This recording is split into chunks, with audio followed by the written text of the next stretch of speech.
The opinions and statements made on the Josh Bernstein Show are solely those of the host and do not reflect those of any of the show's advertisers or sponsors. President Trump could cure cancer tomorrow and rescue kittens from a burning building, and they'd still call him a piece of I don't want to drain the swamp. What I want to do is I want to drown these swamp monsters in their own swamp water. And now, America's favorite bald badass, Josh Bernstein. Welcome back to the program. So, according to the media, right, President Trump is a monster. He's a fire-breathing demon who wants to, kill people and dismember them on national television. And he's a threat to the Republic, and he's Hitler, and he's a Nazi, and everything else. Well, obviously we know none of that is true. We know that he has a good heart. We know that he does things behind the scenes where he doesn't want the accolades. He doesn't want the credit. He does it out of the goodness of his own heart. And he's a good person. He's a good person. He's got a great heart. He loves this country. He loves his family. He's a family man and everything else. We know that. But so many other people don't, because they bought into the lies and the bullshit of the fake media. And so, President Trump understands that. And now, he's trying to soften his image and show people that, hey, I'm not that demon, this Nazi that they have depicted me to be for so long. This is who I truly am. Go and roll this clip.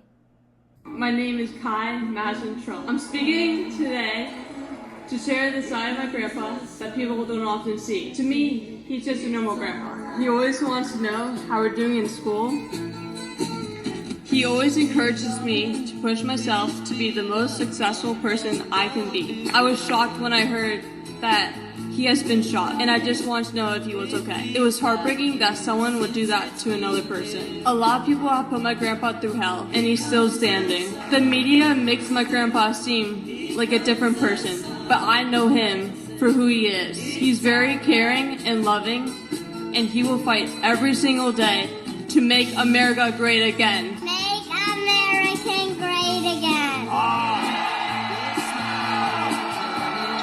Grandpa, you are such an inspiration, and I love you. Vote for Grandpa. I love this clip. I truly love this clip.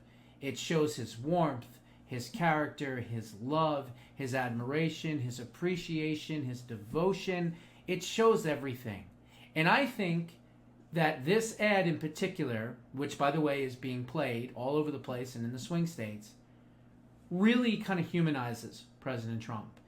And it does it in a way in which the people that may have heard that he's a threat and he's a Nazi and this and that, and then they see an ad like that, and it doesn't compute in their brain, right? They go, wait a minute, we were told that he's this monster, this fire-breathing, dragon and all this, and all of a sudden he's just grandpa?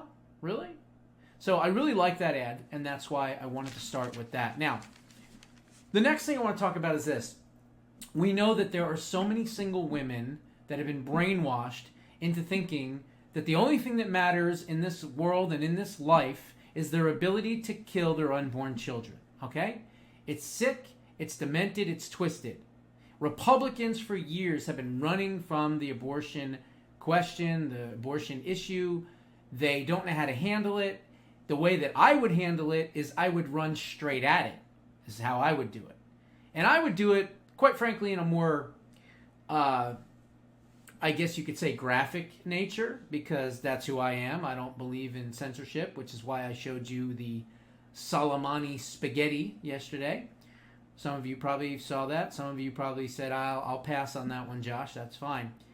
Well, this is a clip. It's not necessarily a campaign ad or anything.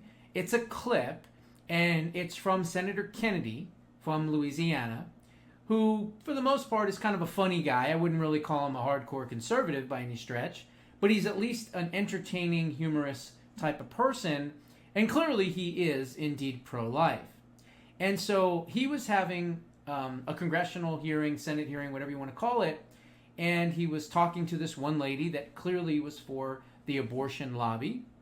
And he decided to do something that no other politicians really do, which is to break it down to a cellular level. What are you doing in the process of an abortion? Now, this video is not graphic in a sense in which you are seeing blood and guts and things like that. It's more of a diagram. I won't call it a cartoon, but it's more of like a diagram, if you will, of a baby and what happens in an abortion. It's not.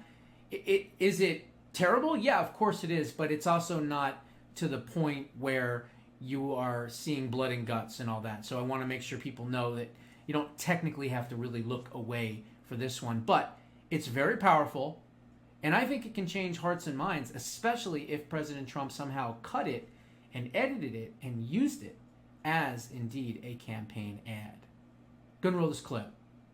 Let's take a baby at 21 weeks. Hold up, Mark. This is a baby at 21 weeks, okay? The baby can feel pain, right? Yes. And the baby's pretty developed, right? Yes. And do you know the name of the procedure that the doctor would use to abort that baby at 21 weeks? I'm not a doctor, but I believe it's a DNR. It's called dilation and evacuation. Is that right? As far as I understand, Yeah. And first, the doctor would dilate the cervix, and then the doctor would take what's called the doctor would call it a Sofer clamp. It's really a pair of pliers with sharp teeth on the end.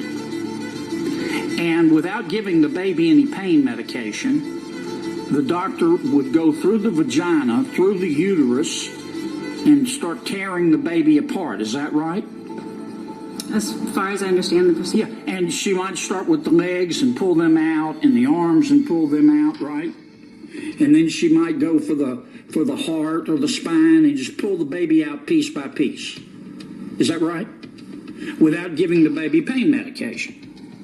That's what I understand the procedure to be. Okay, but then you got to get the head out. The baby's dead, but maybe not. Maybe it's still in pain, but then you got to get the head out. And even with the cervix dilated, you got to get the head out, which is hard. So then the doctor would go in and use those pliers to crush the baby's head. Is that right? As far as I understand. And then she'd pull the head out, the crushed skull out, right?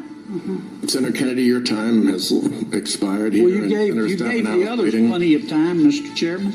Just letting you know, your time's expired. Your Okay. other senators waiting. Well, I was waiting when you were letting others. I'm sorry you don't want to hear about what happened. No, I don't think anybody in else an is actual going- I don't think abortion, but anybody else I is going thought that over. was what we were here to talk about. So as you can see in that ad, I mean, you can see what they're talking about. She's agreeing with everything he's saying. Yeah, you're right. That's what happens. Yes, you are correct. That's how they do it. Yes, they can feel pain. Yes, they have a central nervous system. Yes, they can see. Yes, they can hear. Yes, they can feel. Yes, they can smell. Yes, they can taste. All of it. They are human beings. And so this video, although it's not so graphic and blood and guts, it does do the exact same thing without showing the blood and guts. And I think, quite frankly, it's something that should be turned into a campaign ad. And I will be getting this over to Wayne to see if that he can get it over to the Trump campaign to actually put something like this out there. Because remember, these single issue women voters, they need to come to Trump. They need to come to Trump. Not all of them are going to come to Trump, but if we can get 3% off of that and they vote instead for President Trump, he's going to win. And he's going to win handedly if he can get another 3% of the female vote and at least increase on the male vote from what he did in 2020 and 2016, which I think he has a good shot at doing. Okay? So I wanted to show you that. Now, the next thing is this. This is Arizona State University. Arizona State University in Tempe, Arizona, in the last 5 to 10 years has become a liberal cesspool. basically, right? You have so many radical extremist groups on campus and things like that. But you also have conservatives. Arizona is still a red state. And by and large, the children that grew up in this state are still, for the most part, not all, but for the most part, pretty conservative. This is a Trump registration drive that actually was started and handled and organized by Carrie Lake's daughter, who unfortunately had a drink thrown on her today from some scumbag leftist. But anyway, they are registering Trump voters in huge, huge numbers, and they're doing it on ASU's campus. Gonna roll this clip. Are you registered to vote? You want to? Yeah. Huh? Yeah. Here, I'll give you some pens.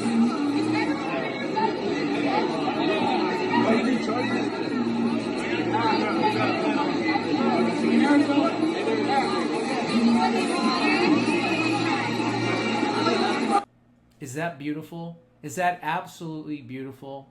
God bless TP Action, Turning Point USA, Charlie Kirk. My God, you guys are doing an incredible, incredible job on these college campuses. Keep up the good work. I wanted people to see that for themselves. Now, I'm going to end with a couple of things, but first I want to talk about this. We all know that RFK Jr. has joined forces with President Trump. We all know that he has now kind of forced the issue, if you will, and put a focus on some issues that have been ignored by both parties, for that matter, and by millions of Americans, for that matter, for well over 20-something years, maybe 25, 30 years, because that's when it started. And what am I talking about? I'm talking about the poisons that are in our food supplies. I am talking about the forever chemicals in our food. I'm talking about bad water. I'm talking about bad soil, GMOs, food, everything. All the things that we're putting in our bodies. Well, RFK Jr. has come out with a brand new video for what he calls MAHA, right? Make America Healthy Again. It's about a 4 or 5 minute video, and it is spectacular. Go and roll this clip. This is what most Americans innocently put into their bodies these days, and most alarmingly, into the bodies of their children. And it's no coincidence that Americans die earlier than Canadians or Germans or Italians or Japanese or Koreans or Australians or most any other comparable country. And it wasn't always that way. Until the early 1990s, our life expectancy was the same or better than other developed countries. Then, suddenly, more and more Americans began suffering from chronic diseases, from obesity, cancer, diabetes, kidney disease, Alzheimer's, heart disease, and all kinds of autoimmune diseases. Our maternal mortality rate soared to the highest of any developed country on earth. Same with infant mortality. Like the frog in the slowly boiling water, we didn't really notice as we got sicker and sicker. We've grown now to accept chronic disease conditions as normal. But now, in 2024, we're finally waking up to this cataclysm, and we're asking ourselves, how in the world did this happen? Well, a big part of it is our diet. Restaurants that serve contaminated food are fined or shut down. But when it's the government that approves the poisons in our food, a few people get very, very rich, and the toxins end up in every supermarket aisle. Let me show you what I mean. Doritos, Cheez-Its, Cap'n Crunch, gummy bears. Everyone knows that these are junk foods, so maybe you wouldn't be too surprised to see that the ingredients include a lot of poisons, including a harmful yellow dye called tetrazine, or yellow dye number 5. What you may not know is that this dye was originally made out of the sludge that's left over when you turn coal into coke for blast furnaces.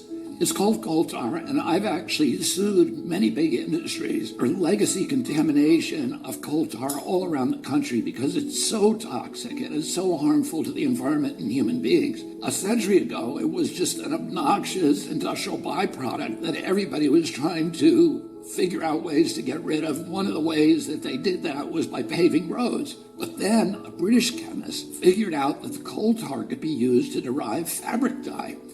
And if fabric dye, why not food? Food manufacturers began using it to cover up the discoloration of low-quality foods that they wanted to pass off on unsuspecting customers. They didn't know back then that this yellow dye, tartrazine, causes tumors, asthma, developmental delays, neurological damage, ADD, ADHD, hormone disruption, gene damage, anxiety, depression, intestinal injuries. Well, we know it now. We've known this for decades. That's why tartrazine is heavily restricted in other countries. In some countries, foods with tartrazine have a warning label that it may cause ADHD in children. Today, it's made from petroleum, not coal tar. Either way, it's crazy to add this to your kids' favorite foods. It doesn't even change the flavor. This yellow dye isn't just a junk food. It's in the foods that we consider healthy. It's in everyday kids' snacks like popcorn, mac and cheese, fruit snacks. It's in sports drinks like Gatorade and so-called vitamin water. It's even added to chicken broth, to corn, to pickles, to mustard, and to yogurt. And so, of course, our kids get sick. And we lovingly feed them chewable vitamins which have, surprise, tartrazine. And so the cycle continues until the coughs and asthma kick in, at which point you go to pick up some cough syrup. And yeah, you guessed it, tartrazine. I've been picking on tartrazine today, but that's just one of at least 100 chemical poisons that our health agencies allow into our children's food. I can make a video just like this to talk about Red 40, BHA, BHD, potassium bromate, chemical after chemical, and on and on and on. If just one of them can cause all of these problems, imagine what they're doing in combination. That's never been studied. If we took all of these chemicals out, our nation would get healthier immediately. We'd have fewer sick days. We'd have better focus. We'd have less anxiety. Our kids would learn more easily. We'd lose weight. We'd have more energy. We'd have fewer tumors and longer lives. It's not all dark. Over the past 16 years, the government has banned 8 chemical additives that cause cancer, genetic damage, asthma, and many of the other health conditions, as tartrazine does. And you know what's interesting? All 8 of those crucial steps forward in our kids' health were taken under President Trump. But the Democrats, who claim to be all about health care, have stood by watching other countries ban these poisons and make our kids sick, asthmatic, hyperactive, and depressed. They left them on every supermarket shelf in America. They even used your tax money to put them in your kids' school lunch. So their big food and their big ag donors probably gave them all that golden handshake and the big money hug. And their big pharma donors probably called them up and thanked them also, because now they're going to make billions selling Adderall, Prozac, and rescue inhalers. Enough is enough. President Trump and I are going to stop the mass poisoning of American children. Together, we're going to make America healthy again. I love this video. This is a great video to peel off a lot of those female voters that are one-issue voters. You know, you may want to abort your children, but if you did want to keep some of them around, well, what are you going to do? Poison them? I mean, you didn't abort them, so what are you going to do next? You're going to poison them with bad food? I think this is a winning strategy. I think this is something that I've said before. RFK JR, Tulsi Gabbard, whoever it may be, even Vivek at this point, they can all go out on the road, and Vivek is doing it, right? Springfield Town Hall and things like that. They can all go out on the road, they can stump for President Trump, and they can stick to the issues and be focused on the issues that matter to certain types of voters, all right? And I think that's important. And so let's hope and pray that they continue to do this, continue to speak to these female voters, and bring more of them over to President Trump's campaign. Now, a couple things I'm going to end with. First and foremost, the one that I'm really not thrilled about is this. President Trump has announced that he is going to be back in Butler, Pennsylvania on October 5th. And not only in Butler, Pennsylvania, but at the exact same location as the Crooks assassination attempt.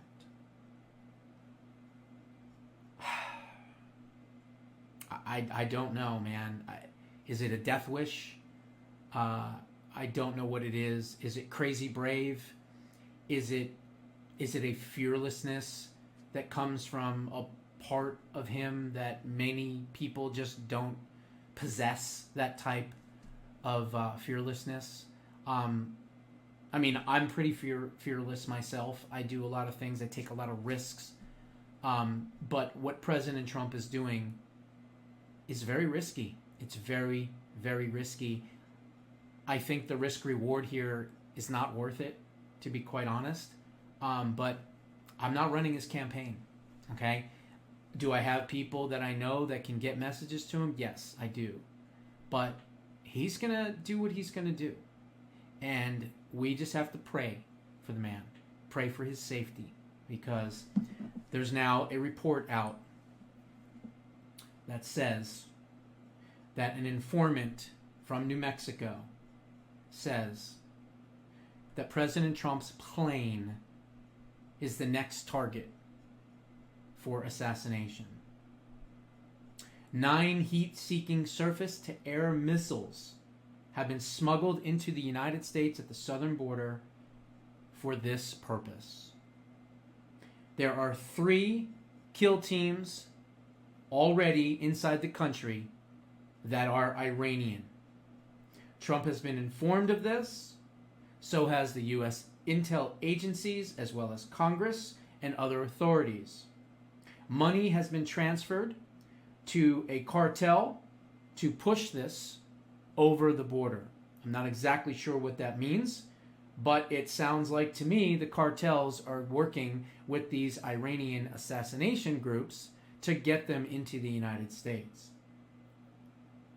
It's vicious, it's sick, it's demented, and it all has to do with the fact that the New World Order, the global governance of the World Economic Forum, the Bill and Melinda Gates Foundation, the Johns Hopkins Center for Policy and Research, all 3, by the way, are in my book, Preserving Liberty. I go through each and every one of them. These organizations, along with the World Health Organization, along with the government, the deep state, the CIA, the FBI, the U.S. Secret Service, the entire Democrat Party, apparatchik, the hierarchy, everybody around it, and including many, unfortunately, in the Republican Party. They don't want this man to win. They understand it's their ass when he does. And I am very scared. I am very scared, and I'm very worried. And I wish President Trump would stop doing his rallies, and I wish he would take much more precaution, and I wish that he would stay in Mar-a-Lago until the election is over and he wins. I'll keep trying to get that message out there as best I can, but with my censorship and everything else that I deal with on a daily basis, it's a miracle that I can get to him at all. And I'm doing that now through a couple of new contacts. And hopefully, I can lead a horse to water. I can't make it drink. I can basically tell these people what to say, what to do, but I can't control whether or not they're actually going to take my advice and give it to them. But I'm going to keep trying. And we have to keep praying for President Trump. Those are my thoughts. What are yours? Put them down in the comments below. I'll see you on the next one. Hi, I'm TV talk show host, investigative journalist, and now author Josh Bernstein. In my debut book, Preserving Liberty, Bold and Brave Solutions to Save America and Create Permanent Freedom, you will learn how to restore voter integrity and confidence. You will also learn how to balance the electorate to make sure that it is fair for all voters. You will also learn how to end the class warfare argument. You will also learn how to dismantle and rein in Washington, D.C. permanently. Of course, we will also talk about ways to balance the national debt, to pay off some of the national debt, as much as 10 trillion of it. And of course, we will also talk about how to rein in the media and to make them more accountable. So please check out Preserving Liberty. You can go to Amazon and get your book today. Thank you.